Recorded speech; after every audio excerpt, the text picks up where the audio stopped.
রমজানে এই কয়েকটা কাজ বেশি বেশি করার চেষ্টা করেন। 1 নাম্বার, প্রথম কাজ 5 ওয়াক্ত সালাত জামাতে পড়ার চেষ্টা করেন। পারা যাবে ইনশাআল্লাহ? খুব কঠিন কিছু বললাম ভাই?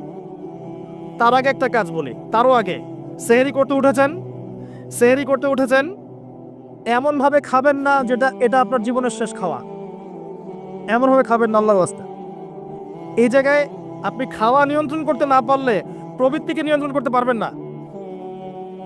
এটা দরজা। প্রবৃত্তি নষ্ট হওয়ার দরজা হচ্ছে এই পেট, মুখ আর পেট। যে পেটের দাস সে প্রবৃত্তিকে নিয়ন্ত্রণ করতে পারবে না।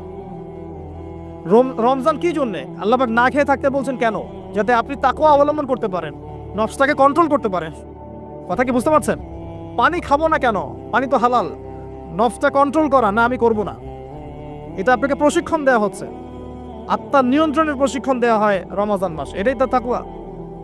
তাকওয়া মানে কি? এই যে একটা মরুভূমি মনে করেন, বা সমুদ্রের বিচ মনে করেন, কক্সবাজার সমুদ্রের বিচ, এখানে অনেকগুলো কাঁচের টুকরা রাখা আছে, কাঁচের টুকরা ফেলে দেওয়া আছে। আপনি হেঁটে হেঁটে যাচ্ছেন, পা ফেলছেন, টিপে পা ফেলছেন, এখানে একটা, ওখানে একটা, ওখানে একটা। এটা তাকওয়া। এইভাবে চলার নাম তাকওয়া। এটা এক্সাম্পল। সেহরি এত বেশি খায়েন না যেটা মনে হয় আপনার জীবনের লাস্ট খাওয়া, এমনটা খায়েন না। এরপরে 5 ওয়াক্ত নামাজ চেষ্টা করেন জামাতে পড়ার জন্য। যদি জামাত মিস হয়ে যায়, নামাজ ছেড়ে দিবেন না, বাসায় পড়বেন। যদি দেখেন ঘুমিয়ে গেছেন, ঘুম থেকে উঠলে নামাজ পড়বেন। যদি দেখেন ভুলে গেছেন, যখনই মনে হবে তখনই পড়বেন, নামাজ ছাড়বেন না। করা যাবে ইনশাআল্লাহ? যুব সমাজকে বলবো, যাই করো তোমরা যা কিছুই করো না করো, 5 ওয়াক্ত নামাজ ছেড়ো না।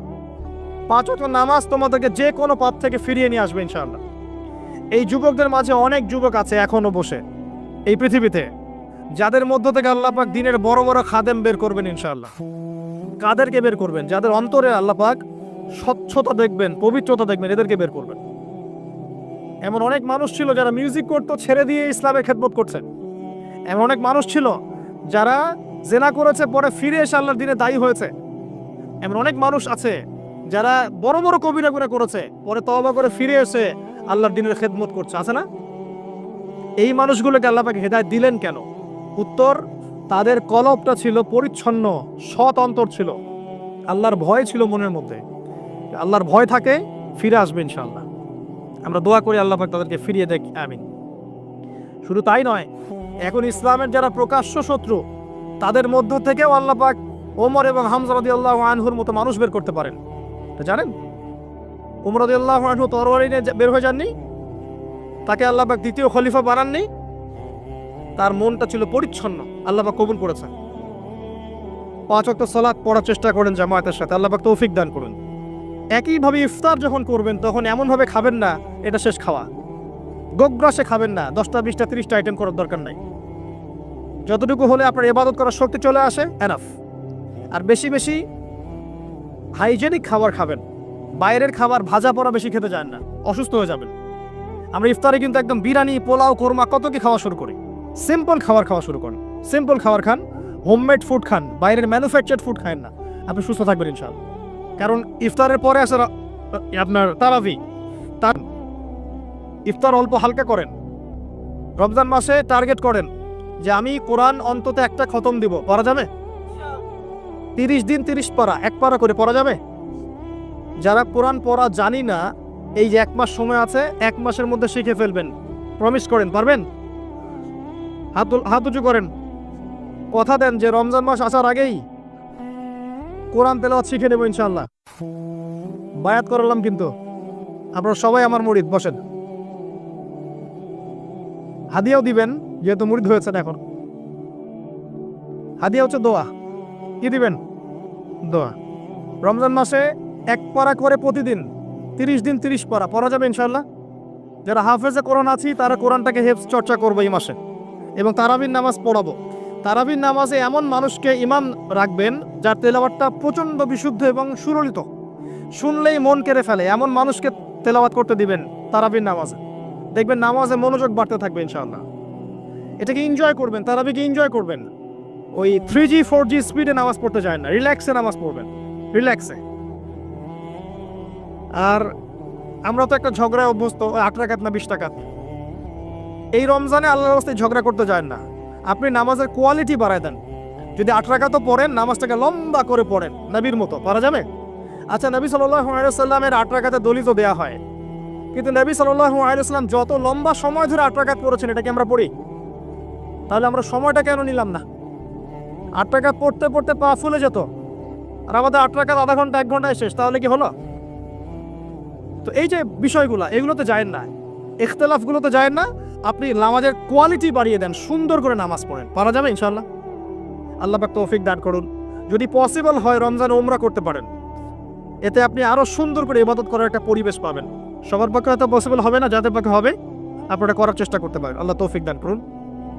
রমজান একটা কাজ করবেন, বেশি থেকে বেশি মানুষকে ইফতার খাওয়াবেন, পারা যাবে? প্রত্যেকদিন ইফতার মাহফিল করবেন, মসজিদে ইফতার দিবেন এবং রোজাদারদেরকে ইফতার করাবেন। সওয়াব হচ্ছে প্রত্যেকের নেকি আপনি পেয়ে যাবেন ইনশাআল্লাহ। মনে করেন আপনি 10 জন রোজাদারকে ইফতার করিয়েছেন, এই 10 জনের রোজার নেকি আপনি একা পেয়েছেন। এই 10 জনের রোজার নেকি আপনি একা পেয়েছেন, ফ্রি। আপনার নেকি তো আছেই। অতএব যারা সামাজিক সংগঠন আছে বা সমাজের দায়িত্বশীল আছে, তারা যদি এগিয়ে আসে, প্রত্যেক দিন বহু মানুষকে ইফতার করানো সম্ভব না? আবার দেখবেন ঈদের রাতে, যেটাকে আমরা চাঁদ রাত বলি না কি বলি, আপনারা কি বলেন? ওই আর কি, তো চাঁদ রাত, ওই রাতে দেখবেন অনেক অসহায় দরিদ্র মিসকিন থাকে, যাদের সেমাই খাওয়ার টাকা নাই, আছে না? ওই রাতে আপনার সাদাকাতুল ফিতরগুলো দিয়ে দিবেন, সুন্দর করে বন্টন করবেন, ওই দরিদ্র মানুষের কাছে পৌঁছে দেবেন বাড়িতে বাড়িতে, পারা যাবে ইনশাআল্লাহ। এগুলোতে আপনি এনজয় করবেন রমজানকে। আত্মকেন্দ্রিকভাবে থাকলে এনজয় করতে পারবেন না। আরেকটা কথা আছে, রমজান মাসে যাকাত দিয়ে দিবেন, যার যাকাত যেটা আছে। যাকাত দিবেন না, জাহান্নাম অবধারিত। যে সালাত পরে যাকাত দেয় না কাফের, সালাত পরে কিন্তু যাকাত দেয় না, এটা কুফরি। আবু বকর সিদ্দিক রাদিয়াল্লাহু তাআলা আনহু যাকাত অস্বীকারীদের এগেইনস্টে যুদ্ধ করেছিলেন। যাকাতটা কিন্তু নফল কিছু নয়, ফরজ। নিসাব পরিমাণ সম্পদ হয়েছে, যাকাত দিতেই হবে। আর আমি অনেকদিন বলেছি, ইসলামিক ইকোনমিক্সের বেইজই হচ্ছে যাকাত। ইসলামিক ইকোনমিক্সের ভিত্তি হচ্ছে যাকাত এবং ব্যবসা। ধনীর সম্পদে গরিবের হক। বাংলাদেশে এমনও মানুষ আছে যার একজনের যাকাত দিয়ে 100 পরিবার চলা সম্ভব। এমনও মানুষ আছে, যদি সমস্ত যাকাতগুলোকে সুন্দরভাবে কালেক্ট করা যেত এবং উপরের লেভেল থেকে ডিস্ট্রিবিউট করা যেত, দেখেন বড় বড় মেগা প্রজেক্ট করতে পারতাম আমরা। কে বোঝাবে কাকে? কে বোঝাবে কাকে? কথা বললেই তো সমস্যা। যাকাত গরিবের হক। ধনীদের সম্পদ থেকে যাকাত নিয়ে আপনি একটা পাহাড় করতে পারতেন সম্পদের। এগুলোকে সুন্দর করে ডিস্ট্রিবিউট করতে পারলে, যেখানে কোনো দুর্নীতি নাই, দেখবেন বড় বড় মেগা প্রজেক্ট হচ্ছে। আমরা তো ব্যক্তিগতভাবেই যাকাত দেই না, অনেকেই দেই না, নামাজ পড়ি যাকাত দেই না, নিসাব কি তাই বুঝি না। যাকাত কিন্তু ফসলেরও আছে, ফসলের ওষুধ আছে না, চাষিরা ওষুধ দেয় না। রমজান মাসে সাদাকাতুল ফিতর আছে, এটাও দেয় না অনেকে। এগুলো ঠিক না। যাকাত বাধ্যতামূলক। যাকাত দিলে সমাজে একটা সাম্য তৈরি হবে, গরিব না খেয়ে মরবে না। যাকাত কেন্দ্রিক ইকোনমিক্স ছিল বলেই সাহাবায়ে কেরাম রাদিয়াল্লাহু আনহুমের যুগে একজন মানুষ খুঁজে পাওয়া যেত না যাকে সাহায্য করা লাগবে, সবাই স্বাবলম্বী হয়ে যেত, আলহামদুলিল্লাহ। অতএব রমজান মাসে যাকাত দিয়ে দেন আল্লাহর ওয়াস্তে, অন্যথায় কি হবে এটা বলে দিই। সূরা তাওবা আল্লাহ পাক বলেছেন, এই সম্পদগুলোকে আল্লাহ পাক একত্রিত করবেন, করে আগুনে জাল দিবেন, জাল দিয়ে সোনা রূপা বানাবেন, গলিত গলিত উত্তপ্ত সোনা রূপা বানিয়ে আল্লাহ পাক পিঠে, গালে, কপালে লেপটে দিবেন যারা যাকাত দেয় নাই তাদের জন্য। আমরা আশা করি এই শাস্তি পেতে চাই না, পেতে চাই? আল্লাহ পাক বোঝার তৌফিক দান করুন। রমজানে আর কিছু কাজ করুন, বেশি বেশি আল্লাহর জিকির করেন, দোয়া করেন বেশি থেকে বেশি। হিসনুল মুসলিম বইটা কিনেন, এখানে অনেক দোয়া দেয়া আছে, এগুলো মুখস্থ করেন, আল্লাহর কাছে দোয়া করেন, দেখবেন ইনশাআল্লাহ তাআলা আপনার দোয়া কবুল হয়ে গেছে। আর রমজানে বেশি বেশি বাজারে যাবেন না। মাসের বাজার প্রয়োজনে এখনই করে রাখেন, রমজানে বাসা থেকে বের হওয়ার দরকার নেই। বেশি বেশি বাজারে গেলে বাজারের দোয়াটা পরে চলে আসবেন। নিত্য প্রয়োজনীয় কিছু সবজি টবজি কিনতে হয়, এগুলো কিনবেন, এটা হয়তো কিনতে হয়, কিন্তু মেইন বাজারগুলো কিনে রাখেন আগে থেকেই। আর এই সব এক শ্রেণীর মানুষ যারা আছে রমজানে নিত্য প্রয়োজনীয় দ্রব্যের দাম বাড়িয়ে দেয়, এদের উপর লানত অভিশাপ আল্লাহর। যারা ইচ্ছাকৃতভাবে মার্কেটে পণ্যের দাম বাড়িয়ে দেয় রমজান মাসে এবং রাষ্ট্রকে বিব্রত করে, জনগণকে বিব্রত করে, এদের উপর আল্লাহর অভিশাপ বর্ষিত হবে ইনশাআল্লাহ। এই কালোবাজারি যারা জোচ্চুরি করে, সিন্ডিকেট তৈরি করে, এই মানুষগুলোর উপর নবীর অভিশাপ থাকবে, আল্লাহর অভিশাপ থাকবে, দেখে নিয়েন। এই সময় মানুষকে আরো বেশি বেশি খাওয়াবেন, দাম আরো কমিয়ে দিবেন। উল্টা এই সময় দাম বাড়িয়ে মানুষকে ভোগান্তির মধ্যে ফেলানো হয়। আর মানুষ সামান্য তেলের জন্য, চিনির জন্য, বুটের জন্য দৌড়াচ্ছে ট্রাকের পিছনে। সরকারের পক্ষে সব কাজ একা করা সম্ভব? আমরাই তো সিন্ডিকেট করছি, এখানে তাদের কি দোষ? অতএব ব্যবসায়ীদেরকে সতর্ক করব, ব্যবসা এই মাসে করতে চান না, পরকালের ব্যবসা করেন, ইহকালের ব্যবসা করতে চান না। রমজান মাসে পণ্যের দাম ফিক্স করে কমিয়ে দেন, বাজার নিয়ন্ত্রণ হবে। তাহলে না হলে তো আপনার জনগণকে কষ্ট দিচ্ছেন, গভর্নমেন্টকে কষ্ট দিচ্ছেন, সবাইকে কষ্ট দিচ্ছেন। এই ফল কে ভোগ করবে? এর ফল জনগণকে ভোগ করতে হয়। আল্লাহ পাক এই শ্রেণীর মানুষের তাকদিরে হেদায়েত থাকলে হেদায়েত দেখ, না হলে এদের ব্যবসা আল্লাহ পাক বরকত তুলে নেক, আমরা বদদোয়া করে দিই। আরও বিষয় আছে, এগুলো যা কি সমস্যা আপনারা বুঝবেন না। ইসলামিক ইকোনমিক্স যদি পড়াশোনা করেন বুঝবেন, এগুলো এত বড় লেভেলের সমস্যা যার ফলে হিমশিম খেতে হয় মানুষের জীবনযাত্রার মানকে একটা নিয়ন্ত্রণে নিয়ে আসতে।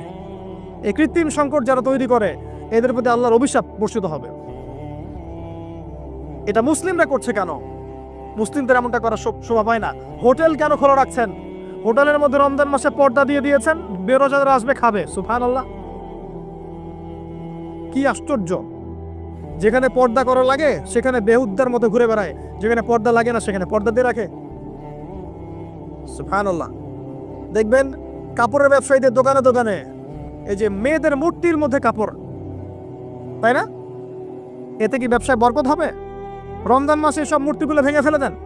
ওই মূর্তির এভাবে যদি কাপড় পরিয়ে এরকম দল না রাখা হয়, আপনার ব্যবসায় বরকত হবে না, পণ্য বিক্রি হবে না। উসমান রাদিয়াল্লাহু আনহু ব্যবসা করেন নাই? আব্দুর রহমান বিন আউফ ব্যবসা করেন নাই? শোরুমগুলোতে যাবেন শহরে, দেখবেন মেয়েদের নগ্ন মূর্তি দিয়ে ভর্তি, কাপড় পরিয়ে রেখে দিয়েছে। এতে মেয়েদের সম্মান পাচ্ছে নাকি দেখাচ্ছেন কার বডি সাইজ কেমন? কি চাচ্ছেন এটা দিয়ে? এগুলো সব বের করে ফেলবেন দোকান থেকে। রমজান মাসে এগুলো রাখবেন না। রমজান মাসে যেন কারো গাড়িতে এবং বাড়িতে কোনো জায়গায় গান না বাজে, অশ্লীল কোনো গান যেন না বাজে। কোরআন তেলাওয়াত বাজবে, প্রয়োজনে অ্যারাবিক নাশিদ বাজবে, ইসলামিক নাশিদ বাজবে। এমন কিছু প্লে হবে যেখানে হারাম কিছু নাই, শিরক নাই, বেদাত নাই, মিউজিক্যাল ইনস্ট্রুমেন্ট নাই। রমজানে কোরআন তেলাওয়াত বাড়িয়ে দেন, তেলাওয়াত শোনেন। এই কাজগুলো করা খুব জরুরি। একটা কাজের নাম রমজান নয়, রোজা রাখলাম বাস শেষ। আরেকটা কথা বলে শেষ করছি, শুধুমাত্র খাবার ছেড়ে দেয়া আর পানাহার ছেড়ে দেওয়ার নামই রমজানের রোজা নয়। যতক্ষণ পর্যন্ত আমরা রোজা রেখে আল্লাহর হারামকে ছাড়তে না পারছি, রোজা কবুল হবে না। কথা বোঝার চেষ্টা করেন। রোজা রেখেছে, মিথ্যা বলছে, রোজা কবুল হবে না। রোজা রেখেছে, বাপে কম দিচ্ছে, রোজা হবে না। রোজা রেখেছে, পণ্যে ভেজাল দিল, ভালোর সাথে খারাপ মিক্স করলো, রোজা কেটে গেছে। রোজা রেখেছে, আপনার গীবত তহমত করে বেড়াচ্ছে, আড্ডা পিটাচ্ছে, গীবত করছে, রোজা ভেঙে গেছে। রোজা রেখেছে, সুদ খাচ্ছে, সুদি লেনদেন করছে, রোজা ভেঙে গেছে। রোজা রেখেছে, জেনা করছে, রোজা নাই, কেটে গেছে। রোজার মানে এই নয় যে খালি খাবার ছেড়ে দিয়েছি আর পানিও ছেড়ে দিয়েছি, স্ত্রী সহবাস ছেড়ে দিয়েছি, তাই নয়। আল্লাহর সমস্ত নিষেধ বর্জনের নাম হচ্ছে সওম। এটা হচ্ছে সেই সওম যার প্রতিদান হচ্ছে লাআল্লাকুম তাত্তাকুন, যার ফলে তোমরা তাকওয়া অবলম্বন করতে পারো। শেষটা হচ্ছে কুতিবা আলাইকুমুস সিয়াম, তোমাদের উপর সিয়ামকে ফরজ করা হয়েছে। কামা কুতিবা আলাল্লাযিনা মিন ক্বাবলিকুম, যেমন করে তোমাদের পূর্ববর্তীদের উপরে ফরজ করা হয়েছিল, লাআল্লাকুম তাত্তাকুন, যাতে করে তোমরা তাকওয়া অবলম্বন করতে পারো। তাকওয়া তার নাম যে আল্লাহর নিষেধগুলো ছাড়তে পারে। এই হলো সওম। আরেকটা আয়াত আছে, শাহরু রমাদানাল্লাযী উনজিলা ফীহিল কুরআন, এই মাসে আল্লাহ পাক কোরআন নাজিল করেছেন। এটাই সেই মাস। এই মাসে আল্লাহ পাক কোরআন নাজিল করেছেন। বেশি বেশি কোরআন তেলাওয়াত করবেন, বেশি থেকে বেশি। কথা বলার দরকার নেই, বেশি মানুষের সাথে কোরআন তেলাওয়াত করেন। অ্যাপস আছে না ফোনে, কোরআন তেলাওয়াত করেন। এক পারা দুই পারা পড়তে থাকেন। প্রত্যেক নামাজের আগে 10 পৃষ্ঠা, পরে 20 পৃষ্ঠা, পরে 10 পৃষ্ঠা পড়ার চেষ্টা করেন। পারা যাবে ইনশাআল্লাহ তাআলা। বেশি থেকে বেশি খতম দেন, আল্লাহ পাক তৌফিক দান করুন। যারা কোরআন বোঝেন, এই মাসে কোরআন তাদাব্বুর করেন, গবেষণা করেন। লাস্ট ওয়ান, লাইলাতুল কদর আছে শেষ দশকে। এই শেষ দশক সম্ভব হলে ইতিকাফ করার চেষ্টা করেন। যদি ইতিকাফ করা সম্ভব না হয়, শেষ দশকে রাত্রেবেলা বাসা থেকে বাইরে বের হবেন না, মোনাজাতে থাকবেন, যায় নামাজে থাকবেন। পারা যাবে ইনশাআল্লাহ। ওই রাতগুলোর মাঝে একটা রাত আছে, এটা 27 রাতই হবে জরুরি না। এটা 21 হতে পারে, 23 হতে পারে, 25 হতে পারে, 27 হতে পারে, 29 হতে পারে। এই জন্য শেষ দশকের প্রতিটা রাত, স্পেশালি বিজয়ের রাতগুলো জাগার চেষ্টা করেন। পরিবারবর্গকে জাগান, কোমর বেঁধে নেন, স্ত্রী সহবাস ছেড়ে দেন, যদিও রাত্রেবেলা জায়েজ ছেড়ে দেন, আসেন আল্লাহর সামনে দাঁড়ান, নিজের চাওয়া পাওয়া, কষ্টের কথা, দুঃখের কথা, গুনাহের কথা সব আল্লাহর সাথে শেয়ার করেন। ইনশাআল্লাহ দেখবেন ঈদ উল ফিতর আপনার জন্য হবে ইনশাআল্লাহ। এইসব ব্যক্তিদের জন্য ঈদ উল ফিতর। কদ আফলাহা মান যাক্কাহা কদ আফলাহা মান তাযাক্কা ওয়া যাকারা ইসমা রাব্বিহি ফাসাল্লা। ঈদ উল ফিতর কাদের জন্য? যারা রমাদান মাসে আত্মশুদ্ধি অর্জন করেছে এবং আল্লাহর নাম নিতে নিতে নামাজে গিয়েছে। আল্লাহু আকবার, আল্লাহু আকবার, লা ইলাহা ইল্লাল্লাহ, আল্লাহু আকবার, আল্লাহু আকবার, ওয়ালিল্লাহিল হামদ বলতে বলতে ঈদগাহে গিয়েছে, নামাজ পড়েছে, এদের জন্য হচ্ছে সাফল্য। কদ আফলাহা মান তাযাক্কা। আল্লাহ পাক আমাদের সবাইকে এই আসন্ন মাহে রমাজানে সবচেয়ে সেরাভাবে রমাজানকে কাটানোর তৌফিক আল্লাহ পাক আমাদেরকে দান করুন। আল্লাহ পাক আমাদেরকে বেশি বেশি কোরআন এই মাসে তেলাওয়াত করার তৌফিক দান করুন। আমি দোয়া করি আল্লাহ পাক আমাদেরকে এই মাসে বেশি বেশি দান খয়রাত করার তৌফিক দান করুন, যাকাত দেওয়ার তৌফিক দান করুন, ইফতার করানোর তৌফিক দান করুন, মানব সেবামূলক কাজ করার তৌফিক দান করুন। আল্লাহ পাক এই মাসে আমাদেরকে বেশি বেশি আল্লাহ জিকির করার তৌফিক দেখ, দোয়া করার তৌফিক দেখ। আল্লাহ পাক এই মাসে ইসলামিক সংস্কৃতিকে জাগ্রত করুন, পরিবারবর্গকে নিয়ে যেন আমরা ইসলাম পালন করতে পারি। আল্লাহ পাক সেই তৌফিক দান করুন, আমিন। যখন আল্লাহ পাকের হালালকে আপনি হারাম করে নেবেন, আল্লাহর হারামকে হালাল করে নেবে, জেনে রাখবেন যেটা একটা শিরকি আকীদা, একটা কুফরি আকীদা, এটা কাজ করা হচ্ছে। আর যখন একটা এলাকার মানুষ শিরক আর কুফরে থাকবে, আল্লাহর কি বরকত নেমে আসবে না আযাব নেমে আসবে? এই জন্যই তো আযাব আসছে। আমরা তো আযাব দেখে বস্তুবাদী সমাধান খুঁজি। কি সমাধান? ভূমিকম্প আসছে, অতএব এখন ভালো ভালো সিমেন্ট দিয়ে বাড়ি বানাও শক্ত করে, যাতে ভূমিকম্পে না নড়ে। আমরা বস্তুবাদী সলিউশন খুঁজি। বেশি বেশি আশ্রয় কেন্দ্র খোলো, যাতে করে পরবর্তীতে ওখানে গিয়ে উদ্ধার করা যায়।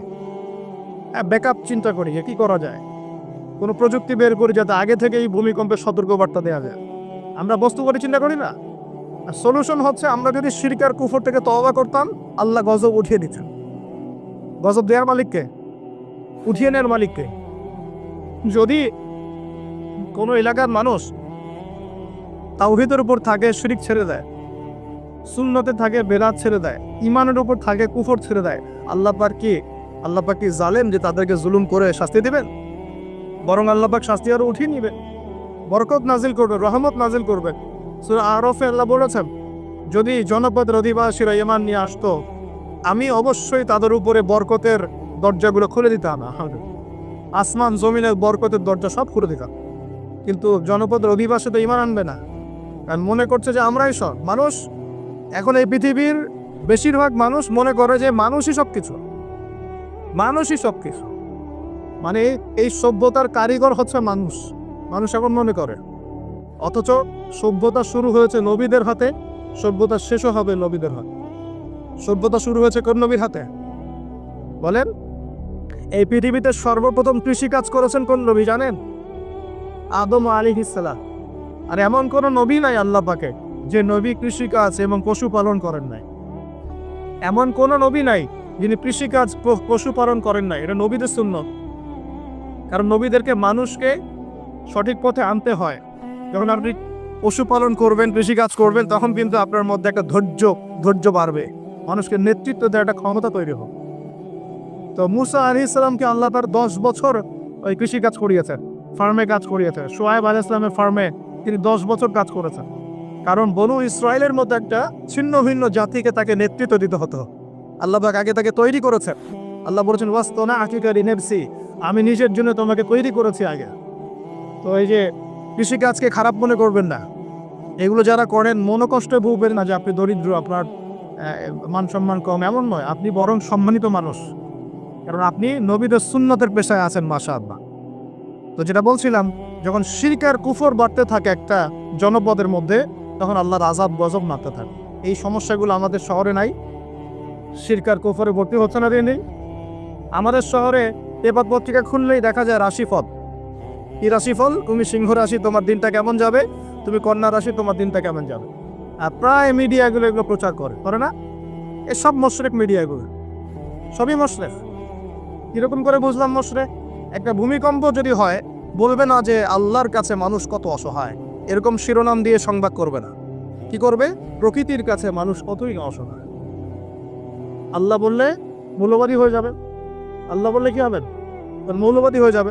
প্রকৃতি শব্দ চুজ করে কথা বলবে। প্রকৃতির কাছে আমরা কত অসহায়। কে প্রকৃতি?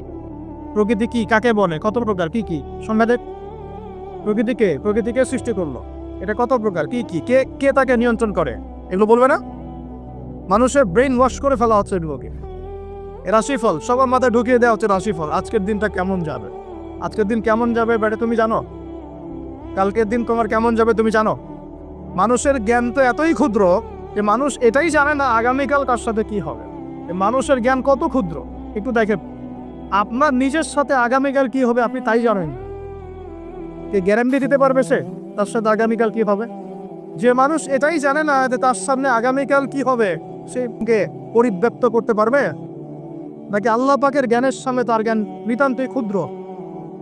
আর আমরা এখন আমাদের এই ক্ষুদ্র জ্ঞান নিয়ে মহাবিশ্বের স্রষ্টা আল্লাহর জ্ঞানকে পেনিট্রেট করতে যাচ্ছি, আল্লাহর বিধানকে চ্যালেঞ্জ করছি, আল্লাহর বিধান কোরআন সুন্নাহর বিরুদ্ধে চ্যালেঞ্জ করছি, বিভিন্ন কলাম লিখছি, বই লিখছি, বক্তব্য লিখছি না? তাহলে আমরা কি আল্লাহ পাকের সাথে আল্লাহ দ্রোহিতা করছি না? এবং আল্লাহর রহমত নেমে আসবে না আযাব আসবে? ভালো করে মাথায় বোঝেন লেকচারগুলো, তারপরে আসেন। এই রাশিফল কি শিরিফ না কুফর না ঈমান, কোনটা? এগুলো শিরিফ না? ঢাকা শহরের অলি গলিতে এখন দেখা যায় আংটি বিক্রেতা বিভিন্ন আংটি বিক্রি করছে এবং তাকে রোগ ভালো হওয়ার গ্যারেন্টি প্রদান করছে। এভাবে রোগ ভালো হয়? আংটি পরেছেন, যদি ওর উপর বিশ্বাস স্থাপন হয় যে এই আমার রোগ ভালো করবে, তাহলে শিরক হবে না ঈমান থাকবে না চলে যাবে? কি হবে? কল্যাণ অকল্যাণের মালিককে, রোগ দেওয়া ভালো করার মালিককে। এখন বলতে পারেন তাহলে কি চিকিৎসা করব না? অবশ্যই চিকিৎসা করবেন। কেন চিকিৎসা করবেন? কারণ আমাদের নবীজি বলেছেন আল্লাহ এমন কোনো রোগ নাজিল করেন নাই যার শিফাও নাজিল করেন। আল্লাহ পাক এমন কোনো রোগ নাজিল করেন নাই যার চিকিৎসা আল্লাহ নাজিল করেন নাই। মানে প্রতিটা রোগেরই চিকিৎসা আছে, অতএব চিকিৎসা করবেন। কিন্তু একটা জড় বস্তু আপনার রোগ ভালো করতে পারবে? কেউ কেউ টিয়া পাখি নিয়ে রাস্তাঘাটে বসে আছে ঢাকা শহরে, এগুলো চলতে ফিরতে দেখতে পারবেন আপনি। একটু ফিলোসফার হন, চোখ দিয়ে দেখেন। ফিলোসফি খারাপ জিনিস না, ফিলোসফি মানে দর্শন, আপনাকে ভেতর থেকে দেখতে শেখাবে। আর ভেতর থেকে দেখতে না পারলে বাহ্যিক চোখ দিয়ে দেখলে সবকিছু বুঝতে পারবেন। আল্লাহ পাক আমাদের সবার হৃদয় চোখটা খুলে দেন বলি আমিন। রাস্তাঘাটে বসে আছে, টিয়া পাখি দিয়ে ভাগ্য পরীক্ষা করছে। তো এখন এই টিয়া পাখি দিয়ে ও যদি ভাগ্য পরীক্ষা করতে পারে, তাহলে ওর আজকে প্রধানমন্ত্রী হওয়ার কথা। ও রাস্তার ধারে বসে আছে কার? ও নিজে রাস্তার ধারে বসে আছে। বলে আমাদের ঢাকা শহরে একটা জিনিস বাচ্চা দিন দিন এই জাদুবিদ্যার চর্চা বাচ্চা দেখলো। এরকম করে বুঝলাম যে জিনের রোগী বাড়ছে দিল্লি, জিনগ্রস্ত রোগী। জিনগ্রস্ত রোগী এটা আবার কি? এটা তো আবার অনেকে বিশ্বাসই করবে না, জিন বলতে কিছু আছে। আমরা বিশ্বাস করি যে মানব জাতির পাশাপাশি এই পৃথিবীতে জিন জাতীয় আছে। মানুষের মাঝে যেমন ভালো মন্দ মানুষ আছে, জিনের মধ্যেও ভালো মন্দ জিন আছে। জিনের মধ্যে কি আছে ভাই? ভালো মন্দ জিন আছে। এক শ্রেণীর জিন আছে আল্লাহর অনুগত, এক শ্রেণীর জিন আছে উদ্ধত।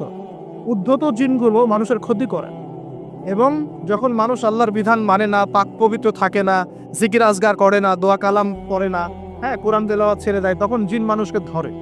কোনো কোনো সময় বিভিন্ন স্বার্থ উদ্ধারের জন্য মানুষ কবিরাজ, গণক, জাদুকরের কাছে যায়, গিয়ে তাবিজ কবজ করে না? তাবিজ করায়, বান মারে, জাদুটোনা করে না? এতে করে সম্পর্কের মধ্যে বিচ্ছেদ ঘটায়। হ্যাঁ, অনেকে আবার প্রেমিকাকে পাওয়ার জন্য বশ করছে, তাবিজ করছে। হ্যাঁ, চাকরিতে ভালো চাকরি হয় না, চাকরির জন্য তাবিজ করছে। তারপর অনেকের ব্যবসা উন্নতি হচ্ছে, হিংসা লাগে, ওর বিরুদ্ধে কাজ করছে।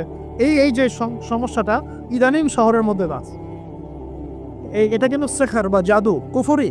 কেউ যদি এই কাজে লিপ্ত হয় সে ঈমান হারিয়ে ফেলবে, ইসলাম থেকে দান কাটা পড়ে যাবে। আল্লাহ পাক আমাদের সবাইকে হেফাজত করুন বলি আমি। অনেক শিরকে আছে, আমরা এখন শিক্ষার মতো শিরক করছি। কিরকম? দীর্ঘদিন শুনলাম যে আমরা আল্লাহ পাকের সৃষ্টি, আল্লাহ রাব্বুল আলামিন নিজ হাতে সৃষ্টি করেছেন, এগুলোই সব বইপত্র ছিল। এখন আস্তে আস্তে আস্তে বইপত্রগুলোর মধ্যে চেঞ্জ আনা হচ্ছে। একটা সুদূর প্রসারী লক্ষ্যকে সামনে রেখে একটা প্রজন্ম তৈরি করার চেষ্টা করা হচ্ছে, যে প্রজন্মটা আল্লাহ থেকে দূরে সরে যাবে, রাসূল থেকে দূরে সরে যাবে।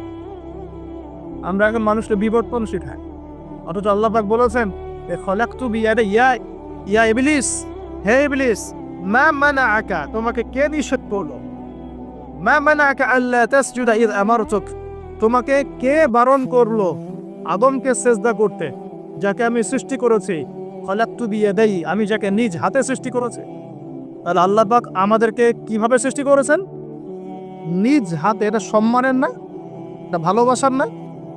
আল্লাহ পাক অন্য কোনো মাখলুক সৃষ্টির ব্যাপারে বলেন নাই যে আমি অমুক মাখলুকটাকে নিজ হাতে সৃষ্টি করেছি, আসমানকে নিজ হাতে সৃষ্টি করেছি, জমিনকে নিজ হাতে সৃষ্টি করেছি, এমনটা আল্লাহ পাক কোথাও বলার নাই। আল্লাহ পাক শুধু বলেছেন আদমকে সৃষ্টি করেছি খলাকতু বিয়াদাই, আমি নিজ হাতে তাকে সৃষ্টি করেছি। সুবহানাল্লাহ। আল্লাহ পাক তাকে সৃষ্টি করে দুনিয়াতে পাঠিয়ে আল্লাহ পাকের খেলাফতের দায়িত্ব দিয়েছেন যে আদম তুমি দুনিয়ায় যাও, দুনিয়ায় নির্দিষ্ট সময় থাকবে, চিরস্থায়ী হতে পারবে না। আমার বিধান আমি নাজিল করব, সেগুলো যদি মেনে চলো এবং তা প্রতিষ্ঠা করো, তাহলে তুমি জমিনে আমার খেলাফতের দায়িত্ব পালন করো। জমিনে যে আল্লাহ পাকের বিধান মেনে চলে, আল্লাহর বিধান প্রচার প্রসার ঘটায়, প্রতিষ্ঠার চেষ্টা করে, সেই আল্লাহ পাকের খলিফা। আর জমিনে যে ব্যক্তি আল্লাহর বিধান মানে না, আল্লাহর বিধানের পরোয়া করে না এবং এই বিধান দিয়ে বিচার ফয়সালা করে না, সে আল্লাহ পাকের খলিফা নয়। সহজ কথা। সে তখন কার খলিফা? সে তার প্রবৃত্তির দাসত্ব করছে, অথবা শয়তানের পূজা করছে, অথবা নিজের মন গড়া প্রবৃত্তি হাওয়া এর দাসত্ব করছে। আল্লাহ পাক আমাদের সবাইকে আল্লাহ পাকের বিধান মেনে চলার তৌফিক দান। এখন ইবলিসকে আল্লাহ পাক বলছেন কেন তাকে সেজদা করলে না, যাকে আমি নিজ হাতে সৃষ্টি করলাম। আমরা বুঝতে পারলাম আল্লাহ পাক আমাদেরকে নিজ হাতে সৃষ্টি করেছেন, আর আমরা এখন বাচ্চাদেরকে শেখাচ্ছি না এই সৃষ্টি তত্ত্ব ভুল। তোমাদেরকে আগে এইভাবে আগে হাঁটতে দাঁড়াতে পারতে না, বাঁকা হয়ে থাকতে, তারপরে একটু লম্বা হলে, তারপর আরেকটু লম্বা হলে, তারপর আস্তে আস্তে মানুষ হয়ে গেল। আমরা এগুলো বাচ্চাদেরকে শেখাচ্ছি। কেন শেখাব? আমার বাচ্চা তো মুসলিম, আমার বাচ্চা তো মুসলিম পরিবারের বাচ্চা, এ কি ইহুদি খ্রিস্টানের সন্তান? ওদের ওই সভ্যতার আল্লাহর সাথে কোনো সম্পর্ক নাই। তাদের সৃষ্টি তত্ত্ব বুঝতে হলে আমার নিবর্তনবাদের দরকার না, আমার তো দরকার নাই। আমি তো মুসলিম পরিবারের সন্তান, আমি তো আল্লাহকে বিশ্বাস করি। আমি তো জানি আল্লাহ পাক আমাকে সৃষ্টি করেছেন নিজ হাতে। আল্লাহ পাক আমাদেরকে সৃষ্টি করেছেন কি? নিজ হাতে, এবং রুহের জগৎ রেখে আমাদের কাছে ওয়াদা নিয়েছেন। এই পৃথিবীতে আসার আগে আরেকটা জগৎও ছিলাম আমরা, তার নাম রুহের জগৎ, আলামে আনোয়া। আমরা তো এই পৃথিবীর বাসিন্দা নয়, আমরা জান্নাত থেকে এখানে আসছি। সুবহানাল্লাহ। এটা তো আমাদের নোংরা জায়গা, এটা হচ্ছে আমাদের থাকার জন্য নোংরা জায়গা। আমরা তো জান্নাত থেকে এসেছি এখানে। হাই ক্লাস থেকে লো ক্লাসে আসলে মানুষ খুশি হয়? জান্নাত হাই ক্লাস না দুনিয়া হাই ক্লাস? আমাদের পিতা মাতাকে জান্নাতে রাখা হয়েছিল, সেখান থেকে আমরা এখানে এসেছি। এখান থেকে আসে নাই? আর আমাদের আত্মাগুলোকে রুহের জগতে রাখা হচ্ছে। সেখানে সমস্ত আত্মাগুলোকে ডেকে আল্লাহ পাক বলেছেন আলাস্তু বিরব্বিকুম। আল্লাহ বলছেন কি? আলাস্তু বিরব্বিকুম, আমি কি তোমাদের রব নই? সমস্ত আত্মারা একসাথে বলেছিল বেলা ইয়া রব্বি, অবশ্যই আপনি আমার রব। সুবহানাল্লাহ। আমরা এই সাক্ষ্যটা দিয়ে আসছি। সূরা আরাফ পড়লে আপনি বুঝতে পারবেন, এখানে আছে আমরা এই সাক্ষ্য দিয়ে পৃথিবীতে আসছি। এখানে এসে ভুলে গেছে, মনে পড়ে না। মনে পড়ে না। এইটা মনে করানোর জন্যই তো আল্লাহ পাক যুগে যুগে নবী রাসূল পাঠিয়েছে। এটা মনে করিয়ে দেওয়ার জন্যই আল্লাহ পাক আসমানে কিতাব নাজিল করেছেন। তুমি ভুলে যেও না, তুমি ওই জগতে ছিলে, আমাকে সাক্ষী দিয়ে এসেছো। এই দুনিয়ার ফিতনায় আমাকে ভুলে যেও না। নবীগণ এসেছেন, হেদায়েতের বাণী শুনিয়েছেন, আসমানে কিতাব নাজিল হয়েছে, আমরা সেই কিতাব পেয়েছি। এই সিলসিলা চলতে চলতে আদম থেকে নিয়ে মুহাম্মদ সাল্লাল্লাহু আলাইহি ওয়াসাল্লাম পর্যন্ত প্রায় 1,24,000 নবী আল্লাহ পাঠিয়েছে। তার সর্বশেষ নবীর নাম কে? মুহাম্মদ রাসূলুল্লাহ সাল্লাল্লাহু আলাইহি ওয়াসাল্লাম। এর আগে তাওরাত, জাবুর, ইনজিল সবই আল্লাহর পক্ষ থেকে এসেছিল। মানুষ যখন সেগুলোকে বিকৃত করেছে, আল্লাহ পাক আবার নতুন করে বিধান পাঠিয়েছে। এই সর্বশেষ বিধান কোনটা? আল কোরআন, এবং তার ব্যাখ্যা কি আছে? হাদিস। এই কোরআন হাদিস ঘাটাঘাটি করলেই আমরা পেলাম যে একটা জনপদের মানুষ যখন এমন শিরকার উপরে নিমজ্জিত থাকে, তখন আল্লাহর পক্ষ থেকে আযাব আসে। কারণ আমরা কি সেই পাবে নাই ভাই? আপনার উপরের লেভেলের সিস্টেম থেকে শুরু করে নিয়ে একদম এই শিক্ষাক্ষেত্র বলেন, হাতের আংটি বলেন, চিন্তা চেতনা বলেন, রাস্তাঘাটের ওই যে গণকের কথা বলেন, কবিরাজের কথা বলেন, জাদুবিদ্যার চর্চা বলেন, হ্যাঁ ওই ভাগ্য গণকের কথাই বলেন, রাশিফলের কথাই বলেন, সব আমরা শিরকের মধ্যে লিপ্ত আছি। এর পাশাপাশি আমরা কবর পূজা করছি, মাজার পূজা করছি, আমরা আল্লাহ ছাড়া অন্য কারোর জন্য জবাই করছি, মানত করছি, পছন্দ করছি, কুরবানি করছি। কোনো কোনো জায়গায় আমরা আগুনেরও পূজা করছি, আগুনের সামনে দাঁড়িয়ে মাথা নত করছি না? আর কোনো কোনো জায়গায়, কিছু বড় বড় জায়গায় পর্যন্ত নীরবতা পালন করাও। নীরবতা মানে কি? আমরা নামাজের মধ্যে যখন দাঁড়াই, তখন আল্লাহর উদ্দেশ্যে নীরব হই না? আল্লাহর উদ্দেশ্যে নীরব হয়ে আমি আল্লাহর ধ্যানে মগ্ন হয়ে যাই না? তো এখানে আপনি কার ধ্যান করছেন? যখন আপনি আগুনের সামনে দাঁড়ায় নীরব হয়ে দাঁড়িয়ে আছে, তখন কার ধ্যান করছেন? এটা শিরক হচ্ছে না? এটা তো আপনি আগুনের ধ্যান করা শুরু করলেন। এখানে তো আপনি আল্লাহকে স্মরণ করছেন না। বুঝতে পারছেন না মনে হয়? মনে করেন একজন মানুষ মারা গেছে, লাশ, কথা এই লাশটার সামনে দাঁড়িয়ে আপনি নীরবে 2 মিনিট দাঁড়িয়ে আছেন কেন? কি দরকার?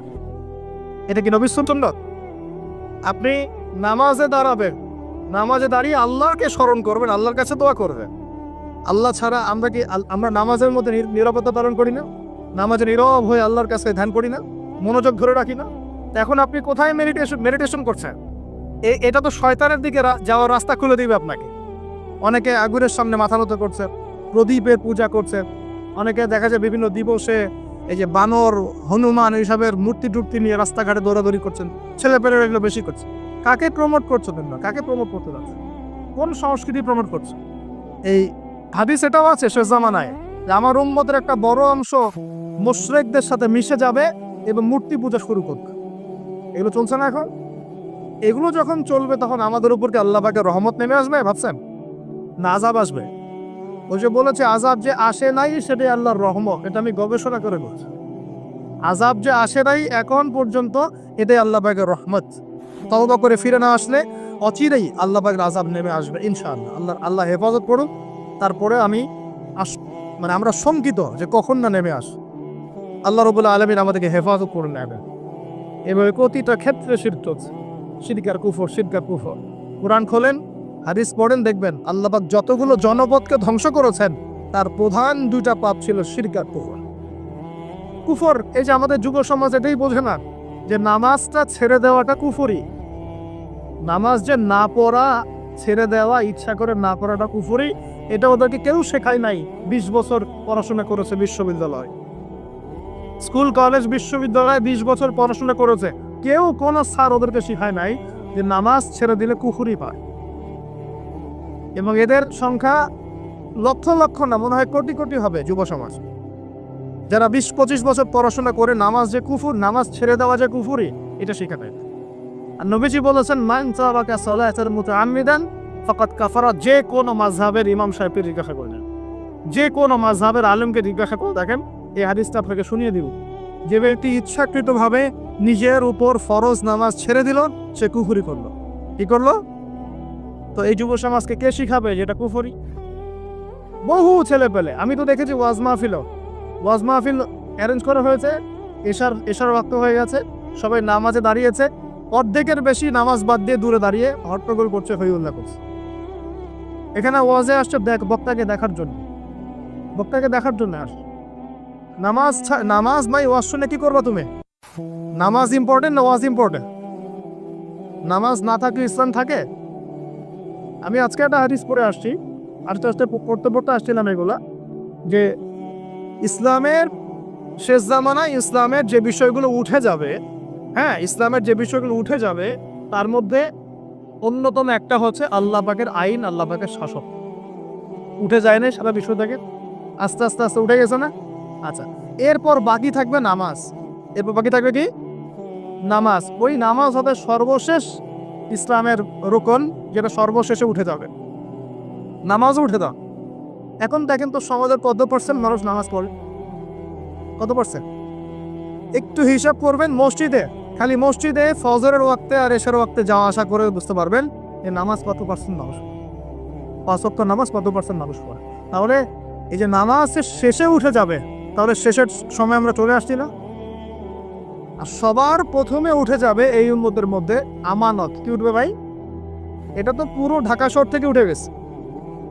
ঢাকা শহর কেউ কাউকে বিশ্বাস করতে পারে না। স্বামী পর্যন্ত স্ত্রীকে বিশ্বাস করতে পারে না, স্ত্রী স্বামীকে বিশ্বাস করতে পারে, ভাই ভাইকে বিশ্বাস করতে পারে, বোনকে বিশ্বাস করতে পারে না। ইমাম সাহেবকে কমিটি বিশ্বাস করতে পারে না, কমিটিকে ইমাম সাহেব বিশ্বাস করতে পারে না, মাহফিল কমিটিকে বক্তা বিশ্বাস করতে পারে না, বক্তাকে মাহফিল কমিটি বিশ্বাস করতে পারে না। না, তারপর দেখা যায় যে অফিসের বস কর্মীদেরকে বিশ্বাস করতে পারছে না, কর্মীরা বসকে বিশ্বাস করতে পারছে না, শাসক জনগণকে বিশ্বাস করতে পারে না, জনগণ শাসককে বিশ্বাস করতে পারে। সর্বত্র চলছে অবিশ্বাসের যুগ। বাজারে যাবেন কেনাকাটা করতে, বলবে একদম টাটকা হয়ে একদম ফ্রেশ, 7 দিনের জিনিস ফরমালিন মেরে আপনি খাওয়া নিয়ে গেল। বিরিয়ানি তো আমাদের এখানকার একটা কালচার। বিরিয়ানির ইয়েতে যাবেন, গরু বলে যে কত কুকুর শিয়াল খাওয়াই দিচ্ছে, আল্লাহ ভালো যান, তাই না? গরু খাসি বলে কুকুর শিয়াল খাওয়াই দিচ্ছে, একদম তাজা দেশি মুরগি করে মরা মুরগি খাওয়াই দিচ্ছে। হ্যাঁ, বড় বড় রিনাউন কয়েকটা অভিযান করলো না কয়েকদিন আগে দেখলেন, মানুষকে মারার মতো বিষাক্ত রং মিশিয়ে খাওয়াই দিচ্ছে। আমানত সবার আগে উঠে যাবে, আমানত বিশ্বাস। আমানতদার ব্যক্তিকে বলা হবে খেয়ারতকারী ব্যক্তি, আর খেয়ারতকার যে ওকেই বলা হবে আমানতদার। যে আমানতদার তাকে বলা হবে খেয়ানতকারী, আর যে খেয়ারত করে ওকেই বলা হবে আমানতদার। তখন আল্লাহ পাকের আযাব আসবে প্রতিটা ক্ষেত্রে। বলবে যে ভাই মাছটা ফ্রেশ, দেখবেন যে পচা মাছ। ভাই যে ফ্রেশ গরুর মাংস, দেখবেন যে ওটাকে একদম ইঞ্জেকশন মেরে মেরে মেরে গরুটাকে ফুলাই দিয়েছে। কোনো কোনো সময় দেখা যায় ডাব ডাব পেঁপে আছে শহরে, ডাব রাস্তার পাশে ডাব ডিউটি করতেছে, ডাব কেটে দেখবেন পানি অর্ধেক নাই, সিরিজ দিয়ে পানি বের করে ফেলছে। কোন যুগে আস? এটা আমাদের শহর ভাই, আমাদের শহর, যেখানে আমরা সবাই দাড়ি টুপি নিয়ে ঘুরে বেড়াই। আমরা বাইরে একটা অভিনয় করতেছি, আমরা আসলে বাইরে একটা অভিনয় করতেছি। আমরা মনে হয় নিজের সাথেই অভিনয় করছি, আমরা এখন মনে হয় নিজেদের সাথেই নিজের অভিনয় করছি। বাইরে গিয়েছে স্ত্রী শপিং করতে, এদিকে বয়ফ্রেন্ডের সাথে ডেটিং মেটিং করে বাসায় এসে স্বামীকে বলছে তোমার জন্য শার্ট কিনে নিয়ে আসলাম। হ্যাঁ, এদিকে স্বামী বাসা থেকে বের হয়েছে, ওদিকে অফিসের কলিগদের সাথে দুই চারটার সাথে তার অবৈধ সম্পর্ক। ঠিক আছে, মানি ব্যাগ সার্চ করলে কন্ডম পাওয়া যায়, মানি ব্যাগ সার্চ করলে কি পাওয়া যায়? কন্ডম পাওয়া যায়। এবার কোলেকশন এগুলো না করে এইডসের রোগ হবে। শিখিয়েছে যে যৌন সম্পর্ক করেন, অবৈধ যৌন সম্পর্ক করেন, কিন্তু প্রোটেকশন নিয়ে করেন, এগুলো শেখাচ্ছে মানুষ। তো এই জেনাকারী সমাজের উপর আল্লাহর গজব আসবে না তো কি আসবে? কি আসবে? ও বাইরে গিয়ে আরো 2-3টা মেয়ের সাথে সম্পর্ক করে বাসায় আসে, স্ত্রীকে বলছে আমি তোমাকেই সবচেয়ে বেশি ভালোবাসি। মানে এখানে জেনাকে উস্কে দেওয়া হচ্ছে, আর হালাল সম্পর্ক, হালাল বিবাহ, এটাকে প্রতিবন্ধকতা সৃষ্টি করা হচ্ছে। আপনি হালাল বিয়ে করতে চান, পারবেন, কঠিন। যৌতুক, এখানে আবার যৌতুকের ব্যাপার আছে। আপনার এমন যে বিয়ে মানে একটা বাণিজ্য, মানে যেমন মেয়ের বাবা বিয়ে দিবে, মেয়েটাকে পার করছে, বড় অঙ্কের একটা টাকা দরকার এখানে। হ্যাঁ, আর ছেলের বাবা যখন মেয়ে নিয়ে আসছে, সেখানে আবার বড় অঙ্কের যৌতুক ইম্পোজ করছে। মেয়ের বাবা দিচ্ছে বড় অঙ্কের মোহর, আমার মেয়েকে বিয়ে করতে চাও, 20 লাখ টাকা মোহর লাগবে। ওই ছেলের সামর্থ্য নাই, ও বলছে ঠিক আছে, আচ্ছা লেখুক। পরে বাসর রাত্রে মাফ করাই নিল, বাসর রাত্রে মাফ করাই নিচ্ছে। তারপরে সারা বছর আগে সারা জীবন দেওয়ার কোনো নাম নাই, মেয়ের হক আর সে পেল। এদিকে মেয়ের বাপও কম চালাক না, হ্যাঁ, সে আবার মোহর যেমন বাড়িয়েছে, ছেলের বাপও কম চালাক না, সে আবার এদিকে যৌতুক ইম্পোজ করছে। যৌতুকের টাকা নামিয়ে মোহরটা দিব। সবাই চালাক, সবাই স্মার্ট। মানে প্রতারণা, অবিশ্বাসের যুগ চলছে, তাই প্রতারণা, অবিশ্বাসের যুগ। একটা মেয়েকে বাইরে পাঠিয়েছে বাবা, সেই মেয়ে বাবার কাছে খুব ভালো, দুধ খেতে মানে নাক চিপলে দুধ দেয়, এমন একটা অবস্থা মেয়ের। বাইরে দেখবেন প্রাইভেটে গিয়ে, কোচিংয়ে গিয়ে 8-10টা প্রেম তারা শেষ। হ্যাঁ, ছেলেকে পাঠিয়েছে ইউনিভার্সিটি, বিশ্ববিদ্যালয়, আমাদের শহরেই, ছেলে খুব ভালো বাবার কাছে, একদম নাক চিপলে দুধ বেড়া। বাইরে গিয়ে দেখবেন এদিকে 8-10টা মেয়ের সাথে সম্পর্ক করা। এই যে পিচ্ছি পিচ্ছি ছেলেকে আমরা রাস্তাঘাটে দেখি, ঢাকা শহরের কিশোর গ্যাং তৈরি করেছে, কিশোর গ্যাং। হ্যাঁ, গুন্ডামি। তামিল কিছু মুভিজ দেখায়, হ্যাঁ, মারামারি করছে, একটা ঘুষি দিলে একদম গাছের উপর উঠে যায়। হ্যাঁ, ওগুলো দেখে দেখে শিখছে, হকি স্টিক নিয়ে, চাকু চাপাতি নিয়ে ঘুরে বেড়ায় আছে। আমরা টঙ্গি দিয়ে আসার সময় দেখেছি, আমাদের সামনে, আমাদের গাড়ির সামনে দৌড় দিয়ে ছো মেরে একটা মেয়ে কান থেকে একদম দুল ছিঁড়ে নিয়ে চলে যাও। কানে দুল পড়ে আছে একটা মহিলা, কান টেনে ছিঁড়ে নিয়ে চলে গেল। মোবাইল ফোনে কথা বলছেন, গ্লাসটা খোলা, এইটুক সময়ের মধ্যে ছো মেরে মোবাইল ফোন নিয়ে চলে গেল। হ্যাঁ, এটা আমাদের শহর। ছোট ছোট বাচ্চাকে 8-10 বছর, 15 বছর, হাইস্ট 20 বছর বয়সের কিশোর গ্যাং। আবার এতটুকু ছেলেকে দেখেছি, এই যে কিছু প্লাস্টিকের মধ্যে কি জানি টানে, আমাদের শহরেরও মাদর, সর্বত্র। আমাদের যুব সমাজ, এই শহরের যুব সমাজ দেখবেন, যাদের বাপের একটু টাকা পয়সা আছে, ওকে আর কে পায়? ওকে একটা বাইক কিনে দিয়েছেন, হ্যাঁ, ওই R15 টাইপের একটা বাইক দিয়েছেন, ব্যাস দাম রয়ে সারা দুনিয়া ঘুরে বা। আর এই তো আমরা যে রাস্তাগুলোতে হাঁটাচলা করি, পিছনে মেয়ে তো থাকবেই বাইক থাকলে। আর মেয়ের অবস্থাটা এমন যে পোশাক তো নাই। মনে করেন ছেলের পোশাক এখন মেয়ে পরছে, মেয়ের পোশাক ছেলে পরছে না, এখন তো ওই যুগ চলছে। এখন এই পোশাক পরে ছেলেকে পিছন থেকে এমন ভাবে জড়িয়ে ধরে যাচ্ছে রাস্তা দিয়ে, ওপেনলি, পাবলিকলি, মনে হচ্ছে ওর স্বামী মনে হয়। আপনি কি আপনার স্ত্রীকে নিয়ে এভাবে ঘুরে বেড়ান? আপনি নিজে আপনার স্ত্রীকে নিয়েও এভাবে ঘুরতে লজ্জাবোধ করেন, আর তার সাথে তার কোনো হালাল সম্পর্কই নাই, জড়ায় ধরে ঘুরে বেড়াচ্ছে। মনে হচ্ছে খালি ওই বাইকের মধ্যে একটা বালিশ দিতে পারলে ভালো হতো।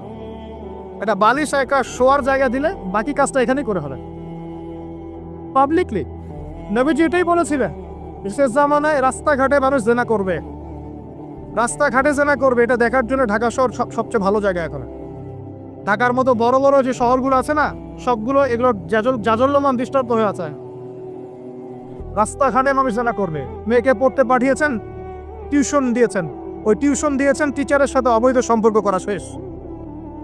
কোনো জায়গায় টিচারকে বাসায় নিয়ে আসছেন, বাসায় এসে আমার মেয়েকে পড়ায় যান, কত বড় বুদ্ধিমান পিতা আপনি। হ্যাঁ, অলরেডি দেখবেন তার সাথে তার ঘটনা করা শেষ হয়ে গেছে। আর মেয়েরা আপনাকে বলবে না, কারণ কেউ কেউ মানে বাধ্য হয়ে এসব জায়গায় ভিকটিম হয়ে যায়, আবার কেউ কেউ নিজের ইচ্ছাতেই কাজ বলে।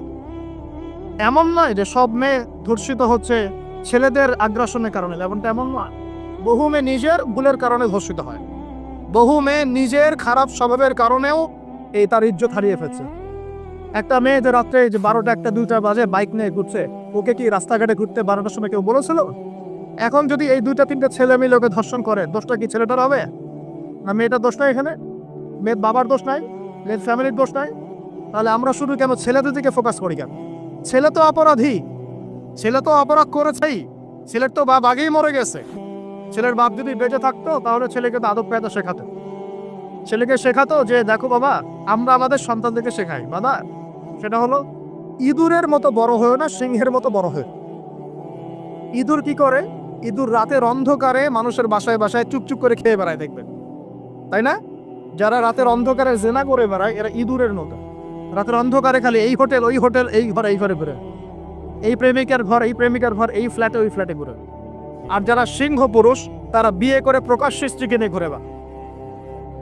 তো আমরা আমাদের ছেলেদেরকে এটা শিখাই না তো, বরং আমরা শেখাচ্ছি তোমাকে নিজের পায়ে দাঁড়াতে হবে, বড় হবা, 30-35 বছর হোক তারপর বিয়ে করে। আর এই 18 বছর হওয়ার 18 বছর হয়ে গেছে, 18 থেকে এই যে 30, এই 12 বছরে তার তো যৌবনের তাড়না ছিল। এই তাড়না মেটাতে না পেরে সে পতিতালয়ে গিয়েছে, ওই যে কার ফ্ল্যাটে গিয়েছে, কোথায় কোথায় মাদকের আসরে বসেছে, মেয়েদেরকে নিয়ে এইখানে ওইখানে ঘুরে বেরিয়েছে। আমরা তো এমনও দেখেছি যে গাড়ির মধ্যে ছেলের কোলে মেয়ে ঘুরে ঘুরে বেড়াচ্ছে এখানে। তোরা এই শহরগুলোর মধ্যে আল্লাহ পাকের আযাব আসবে না তো কি আসবে আমাকে না? শেষ জামানায় যে একটা পাপের কারণে আযাব আসে তার মধ্যে অন্যতম সেরা পাপটা হচ্ছে জেনা। আমরা এই শহরটাকে জেনার শহর বানিয়ে ফেলেছি, জেনার শহর। এগুলো গেল অবিবাহিতদের কথা। ইভেন ইউনিভার্সিটিগুলোর মধ্যে গিয়ে দেন, ইউনিভার্সিটিতে গোল করে গ্রুপ স্টাডি করছে, গোল করে। এবং ছেলের কাপড় মেয়ে পড়ছে, মেয়ের কাপড় ছেলে, কাপড়ের কোনো বাবাই নাই। নবীজি বলেছিলেন শেষ জামানায় 2 শ্রেণীর মানুষ আসবে, আমি এদেরকে দেখি নাই।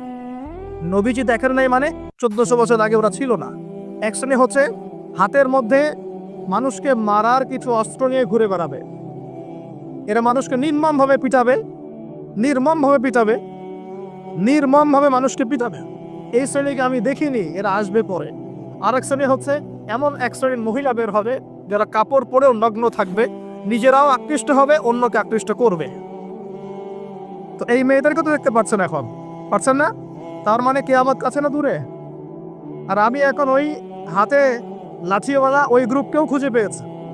হাতে লাঠিওয়ালা সেই গ্রুপ কোনটা জানেন?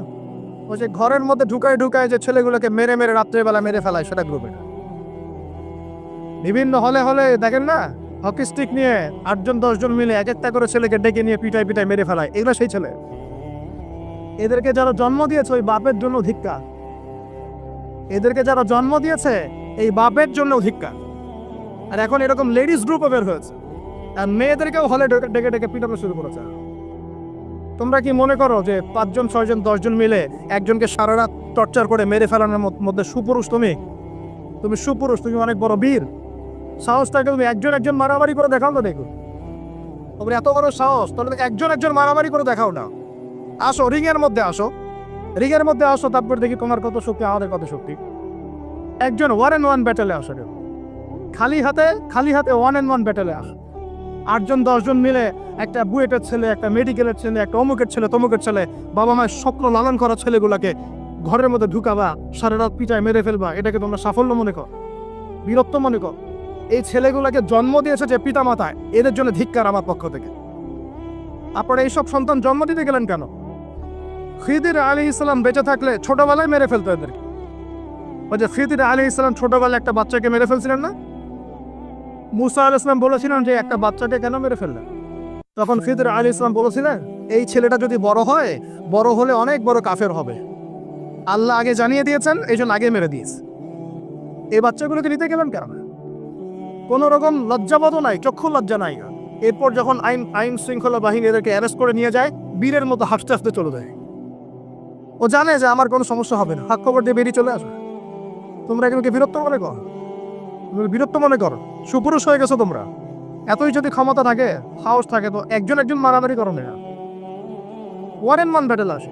তারপর দেখো কে জিতে কে হারে। 10 জন মিলে একজনকে পিটাবা মনে করছো খুব বড় বীর হয়ে গেছো। এখন 10টা মেয়ে মিলে একটা মেয়েকেও পিটাচ্ছে। একটা মেয়েকে আপনি ঘরের মধ্যে ঢুকায় সারা রাত পিটাবেন, মেয়েটা কাঁদতে কাঁদতে বলছে আমার পায়জামা পর্যন্ত খুলে ফেলেছে টান দিয়ে। আরে তোর মায়ের পায়জামা কেউ খুলে ফেললে তোর কেমন লাগবে? তোর বোনের পায়জামা কেউ খুলে ফেললে তোর কেমন লাগবে?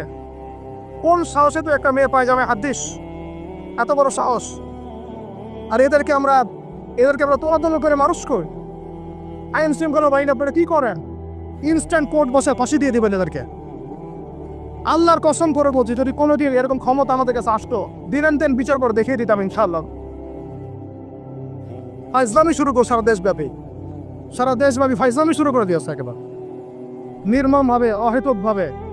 এই যে অসহায় মানুষগুলোকে, ছাত্র পড়তে গিয়েছে, বাবা স্বপ্ন লালন করা ছাত্র, ছেলেটা ইঞ্জিনিয়ার হবে, ছেলেটা মেডিকেল সায়েন্সের পরে বড় একজন ডক্টর হবে, পিঠা মেরে ফেলে দিল নাকি? এত বড় সাহস! আর আমরা কিছুই বলতে পারলাম না, কিছু করলাম না। কি একটা অবস্থা চলছে! এগুলো যখন চলতে থাকবে একটা কওমের মধ্যে, আপনার মনে হয় যে আল্লাহ পক্ষ থেকে রহমত নেমে আসবে? লা ইলাহা ইল্লাল্লাহ বলা একজন মানুষ যদি বেঁচে থাকে, ওই একজন মানুষের সম্মানে আল্লাহ পাক কিয়ামত দিবে না ইনশাআল্লাহ। সে একজন মানুষকে এভাবে নির্মমভাবে পিটিয়ে মেরে ফেলা পড়ে। এখন মানুষকে পেটানো শুরু করেছো। নবী সাল্লাল্লাহু আলাইহি ওয়াসাল্লাম শেষ জামানার হাদিস সম্পর্কে বলেছিলেন, আমি এক শ্রেণীর মানুষকে দেখি নাই যারা আসবে, মানুষকে নির্মমভাবে মারবে, নির্মমভাবে মানুষকে পিটিয়ে মারবে। আর কোরআন খুলে দেখেন, একটা জাতির কথা আল্লাহ পাক বলেছেন। এই জাতির নাম হচ্ছে আদ জাতি। কোন জাতি ভাই? এই আদ জাতিকে আল্লাহ পাক ধ্বংস করেছিলেন ঝড় দিয়ে, ঝাপটা দিয়ে। আল্লাহ পাক এই কওম সম্পর্কে বলেছেন, ওয়াইদা বাতাসতুম জাব্বারিন। ওরা শিরক কুফর তো করতোই, কিন্তু এর পাশাপাশি একটা বড় পাপ করতো। ওই পাপটা হচ্ছে এরা যখন মানুষকে পেত, পিটিয়ে মেরে ফেলতো, নির্মমভাবে পিটিয়ে মেরে ফেলতো। এই আদ জাতির পাপ তোমরা করা শুরু করেছো। এখন আমাদের শহরে এগুলো চলছে না? এখন দিনে দুপুর রাস্তাঘাটে এগুলো চলছে। শিক্ষা প্রতিষ্ঠানে গিয়ে এগুলো মাস্তানি করতে গিয়েছো তোমরা। আমার ভাই হয়ে যদি এই কাজ করো, আমি তোমার চেহারা পর্যন্ত দেখতে যাবো না ইনশাআল্লাহ। আল্লাহ রাব্বুল আলামিন আমাদেরকে ওমরের শাসন দান করুন বলে আনা। একটা মাস ওমরের শাসন যদি চলে না, দেখবেন সব লাইনে চলে আসছে ইনশাআল্লাহ। একটা মাস খালি ধর্ষণের বিচার করা শুরু করেন, ধর্ষণ করার সাহস খুঁজে পাবেন ইনশাআল্লাহ। কোন মাদ্রাসাতে আমরা দেখেছি, কোন মাদ্রাসাতেও এই যে হাফেজ ছাত্র হতে গিয়েছে, বাবা মা হাফেজ বানাবে, মাদ্রাসায় পাঠিয়েছে, মাদ্রাসার শিক্ষক ছেলেটাকে বলাৎকার করে রেখে দিয়েছে। হ্যাঁ, ঢাকা শহরের ঘটনা বলছে। আমাদের সন্তানটাকে কোথায় পাঠাবো তাহলে? পাপ যেই করুক, পাপই। এখানে যদি দাড়ি টুপিওয়ালা মানুষও পাপ করে, তাকেও শাস্তির আওতায় নিয়ে আসতে হবে। আল্লাহ তৌফিক দান। মাদ্রাসায় আপনি ছাত্রকে বলাৎকার করবেন? মাদ্রাসায় আপনি সমকামিতা করবেন? আপনার তো লিঙ্গ কেটে জাতির সামনে উপস্থাপন করা দরকার। উমরের শাসন হলে এটাই হতো। উমরের শাসন হলে আল্লাহর কসম করে বলছে এগুলোই হতো। ওয়াজ মাহফিলগুলোকে দিনের এই পবিত্র আমানত মূলে অনেক জায়গায় ঠাট্টা মশকরার পাত্র বানানো হয়েছে। কোথাও দেখা যায় যে ওয়াজ মাহফিলে যে বললাম ডিজে জিকির চালু করা হয়েছে। ফাইজলামি শুরু করছো দিন নিয়ে, কেমন ফাইজলামি শুরু করো। ইনশাআল্লাহ তাআলা অচিরেই এই উম্মতের মধ্যে এমন নেতৃত্ব আসবে ইনশাআল্লাহ, যে নেতৃত্বের আন্ডারে ইনশাআল্লাহ তোমাদের যে আগ্রাসন, মুসলিম বিশ্বের আনাচে কানাচে অসহায় মুসলিমদেরকে নির্যাতন করা হচ্ছে নির্মমভাবে। একটা বাচ্চা সে জানে না যে শিয়া কি সুন্নি কি, বোম মেরে উড়িয়ে দেওয়া, মাথার খুলি উড়িয়ে দেয়। একটা বাচ্চা, একটা মা জানে না শিয়াইজম কি সুন্নিজম কি, মিসাইল মেরে বোম মেরে হত্যা করে দেয়া। ফাইজলামি শুরু হয়েছে। সারা বিশ্ব জুড়ে এগুলোই চলতেছে। সারা বিশ্ব জুড়ে মিডিয়ার মধ্য দিয়ে মুসলিমদেরকে আজকে সন্ত্রাসী বানানো হয়ে গেছে। সারা বিশ্বের রক্ষাও ধরবে আমাদের, আবার আমাদেরকেও সবাই সন্ত্রাসী বলে বেড়াবে। নাটক শুরু করেছে, নাটক। সারা বিশ্ব জুড়ে সবচেয়ে শান্তিকামী মানুষ কারা? আমরা, অন্য কেউ আছে? সারা বিশ্বের মানুষের, নিরীহ মানুষের রক্ত কাদের হাতে লেগে আছে? আমাদের হাতে? আমরা ইরাকে মানুষ হত্যা করেছি, আমরা আফগানিস্তানে মানুষ হত্যা করেছি, আমরা উইঘুরদেরকে হত্যা করেছি, আমরা রোহিঙ্গাদেরকে হত্যা করেছি, আমরা বিগত 12, 14, 15 বছর ধরে সিরিয়াতে বাচ্চাদেরকে হত্যা করেছি, বিগত প্রায় 70 বছর থেকে প্যালেস্টাইনে আমরা মানুষকে হত্যা করেছি। আমরা কি এই যে লেবানন, জর্ডান এই জায়গাগুলোতে মানুষকে আমরা মারছি? আরো সারা বিশ্বে আমাদেরকে আজকে সন্ত্রাসী কেন বলা হোক? কি কারণে বলা হোক? আর আমরা কেউ কোনো কথাও বলি না, মন থেকে ঘৃণাও করি না। এই কথাগুলো বলবেন কারা? বলবেন তো আলেম ওলামারা।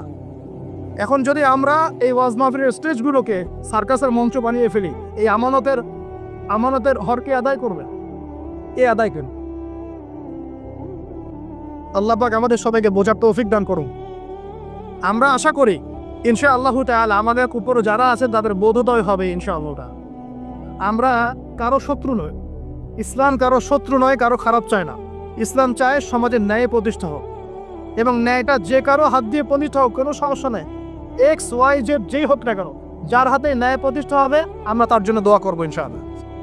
আর যে অন্যায়কে প্রশ্রয় দিবে, প্রতিষ্ঠা করবে, আমরা তার ধ্বংসের জন্য আল্লাহর কাছে দোয়া করবো ইনশাআল্লাহ। আর আল্লাহ পাকের গজব যখন নেমে আসবে কেউ ঠেকাতে পারবে না ইনশাআল্লাহ। আমি বলে দিয়েছি প্রথমেই, সবকিছুর মালিককে, সব ক্ষমতা কার হাতে? প্রিয় যুবক ভাইয়ের স্পেশালি আগামী দিনে ইসলামের পতাকা হাতে নিয়ে বিশ্বকে চ্যালেঞ্জ করার জন্য এখন থেকে প্রস্তুত হয়ে যা। একদিনের মাহফিল দিয়ে কিচ্ছু হবে না, একদিনের মাহফিল দিয়ে গরম বক্তব্য দিয়েও কিছু হবে না। আপনাদের সবাইকে কনস্ট্রাকটিভ কাজ করতে হবে। প্রত্যেক মুসলিম ভাইকে 5 ওয়াক্ত নামাজ আদায় করতে হবে, আল্লাহ পাক তৌফিক দান করি। প্রত্যেক ভাইয়ের যাদের যাকাত ফরজ হয়েছে, যাকাত অবশ্যই দিতে হবে। বেশি বেশি দান সদকা করবেন। নিজের পরিবারের মধ্যে কোনোভাবেই অনইসলামিক কোনো সংস্কৃতি আসতে দিবেন না। নিজের পরিবারের মধ্যে পর্দা প্রতিষ্ঠা করবেন। কোনো অবস্থাতেই হারাম রিজিকের দিকে যাবেন না ইনশাআল্লাহ। আপনার সন্তান সন্ততিদেরকে ছোটবেলা থেকেই মুসলিম রূপে মানুষ করবেন, কোনো রকম অমুসলিম কালচারে বড় করবেন না। আপনার সন্তানদেরকে ছোটবেলায় কোরআন শেখাবেন, হাদিস শেখাবেন, আলেম ওলামার সোহবত দিবেন, হক কমছি আলেম চিনবেন, তাদের কাছে সন্তানদেরকে পাঠাবেন ইনশাআল্লাহ। ইসলামকে নিয়ে ঠাট্টা বিদ্রুপ করবেন না, রং তামাশা করবেন না। এই যুগ সম্পর্কে সচেতন থাকবেন। কি হচ্ছে, কি চলছে, হাদিসে কি আছে, কোরআনে কি আছে, সামনে কি হতে পারে, সচেতনতা তৈরি করবেন।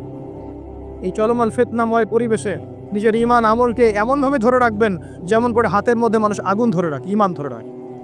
পরিবারের মধ্যে বেপরদামিকে স্থান দিবেন না। পরিবারের ছেলে কি করছে, মেয়ে কি করছে, আপনার আত্মীয় স্বজনের হক ঠিক আছে কিনা, প্রতিবেশীর হক ঠিক আছে কিনা, প্রতিটা বিষয় as a Muslim leader of the family আপনাকে এগুলো দেখতে হবে। আল্লাহ পাক তৌফিক দান করুন।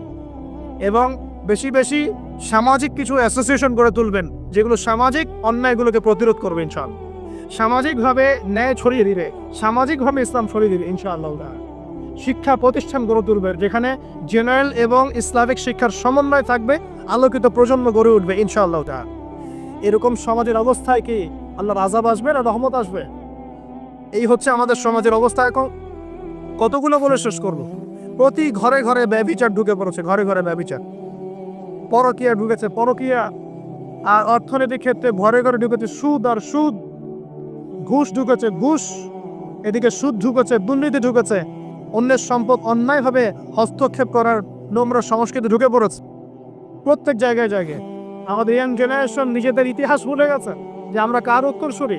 খালেদ বিন ওয়ালিদের নামও তারা জানে না, উমর বিন খাত্তাবের নাম জানে না, তারেক বিন জিয়াদকে চিনে না, মুহাম্মদ বিন কাসিমকে চিনে না। এরা ক্রিস্টিয়ানো রোনাল্ডোকে চিনে, এরা মেসিকে চিনে, নেইমারকে চিনে, এরা আমাদের ক্রিকেটারদেরকে চিনে। মাশাল, যারা এখন বিপদগামী ছিলেন আমরা মনে করতাম তারাই এখন হেদায়েতের দিকে আসছেন, আর আমরা এখন মুসলিম ঘরে জন্মগ্রহণ করে নামাজ ছেড়ে দিচ্ছি, কুরআন পড়া ছেড়ে দিচ্ছি। এটা কি ধরনের কথা? আমার পরিবারের মা বোনরা কিভাবে বেপরদায় বাইরে যায়? আমার পরিবারের কর্তা আমি কেমন করে আমার পরিবারের স্ত্রী সন্তান মেয়েরা বাইরে বেপরদা যাবে, কিভাবে যাবে? আমি তো পরিবারের কর্তা, আমি পরিবারের স্বামী, আমার স্ত্রী কেমন করে বেপরদায় বাইরে যাবে? আমার ছেলে কেন নামাজ পড়বে না? নামাজ না করে সে ভাত খাবে কিভাবে? নামাজ না করে আমার পরিবারে আমার ছেলে ভাত খাবে কিভাবে? আমার মেয়ে কেমন করে ভাত খাবে?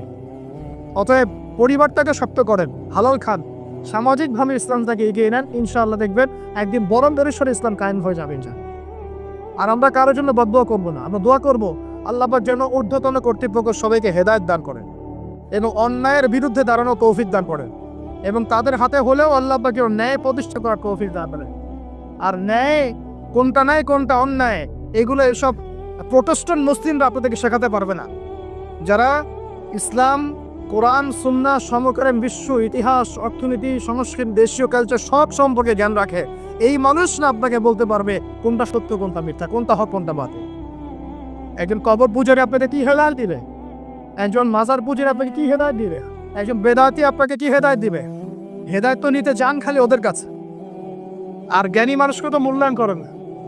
যারা বুদ্ধি বিক্রি করে খায় ওদের কাছে পরামর্শ নিচ্ছে। আর কিছু বিষয় বলতে বলতে মুখের ফেনা উঠিয়ে দিলাম, তারপরেও কোনোদিনও বললেন না যে হ্যাঁ কথাটা গ্রহণ করা যায়। কি আশ্চর্য! যখন একটা সমাজের মধ্যে এই পাপগুলো ছড়িয়ে পড়বে তখন আল্লাহ পাকের গজব আসবে, এটা আসবেই। কিভাবে প্রতিরোধ করার কোনো সুযোগই নাই, আপনাকে প্রতিকারও করার কোনো সুযোগ নাই। তওবা করে আল্লাহর কাছে ফিরে আসতে হবে, এটাই সলিউশন। এই যে আমরা শহরের কথাই বলছিলাম, আমাদের সমাজের অন্যতম বড় একটা কিয়ামতের আলামত হচ্ছে উঁচু উঁচু বিল্ডিং নির্মাণের প্রতিযোগিতা। নবীজি জীবনের শেষের দিকে যে হাদিসগুলো বলেছেন, শেষের দিকে, তার মধ্যে কিয়ামতের বড় দুইটা আলামত বলেছেন। তার মধ্যে একটা হচ্ছে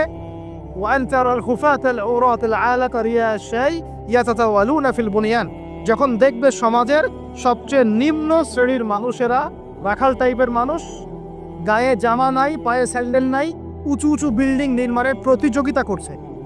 ধনীরা বিল্ডিং নির্মাণ করবে এমনটা নবীজি বলেন নাই। নবীজি বলছেন গরিব, ফকির, মিসকিন, গায়ে কাপড় নাই, স্যান্ডেল নাই, এরা বিল্ডিং নির্মাণ করবে না, প্রতিযোগিতা করবে একে অপরের সাথে। এখনকার আরব বিশ্বটা জাজল্যমান দৃষ্টান্ত। অনেক সালাফ সলফে সালেহিন বলেছেন এই হাদিস থেকে আরবদেরকে ইশারা করা হয়েছে। এটা আমাদের ঢাকার মতো চলে আসছে। আজকালকে যার এক জায়গা টাকা পয়সা ছিল না, আজকে 10 তলা 20 তলা ফ্ল্যাটে নামি। কিভাবে সম্ভব? সুদের মধ্য দিয়ে সম্ভব, দুর্নীতির মধ্য দিয়ে সম্ভব, কালো টাকার মধ্য দিয়ে সম্ভব, অন্যের সম্পদ অন্যভাবে হস্তক্ষেপ করার মধ্য দিয়ে সম্ভব। আর মাশাআল্লাহ, যার একটা 5-10 তলা বাড়ি আছে আমাদের শহরে, অন্য মানুষকে মানুষই মনে করে। ভাড়াটিয়াকে মনে করে যে তেলাপোকা, ককরোচ, ছিছি করে তারা কত যে সত্য। কোনো সময় এমনও হয়েছে, মানে বাড়ি ভাড়া চাইতে গিয়ে যে বেইজ্জত হতে হয়েছে, মনে হলো যে বাড়ি ভাড়া চাইতে গিয়ে মানে নিজের সম্মান নিজে নষ্ট করে ফেললাম। সুবহানাল্লাহ। কারণ যখন নিম্ন শ্রেণীর মানুষের কাছে অর্থ আসে তখন কিন্তু এদের মধ্যে কালচার আসে না। সম্পদ আসে ঠিকই, কিন্তু কালচার, সভ্যতা আসে না। তারা অসম্ভবই থেকে যায়। কাকে সম্মান দিতে হবে, কাকে দিতে হবে না সেটাও জানে না। কথা বুঝতে পারছে? এটা আমাদের সমাজ এখন চলছে, হাইলি কনস্ট্রাক্টেড বিল্ডিংস এর প্রতিযোগিতা। আর আমরা বলবো কেন, এই যে এখনটা সেকুলার রিপোর্টগুলোই বলছে বেশিরভাগ বিল্ডিং এরই দেখা যায় যে কোনো রকমের ভিত্তি না। এই 5-6 মাত্রা ভূমিকম্প হলে সব দরদর করে পড়ে যায়।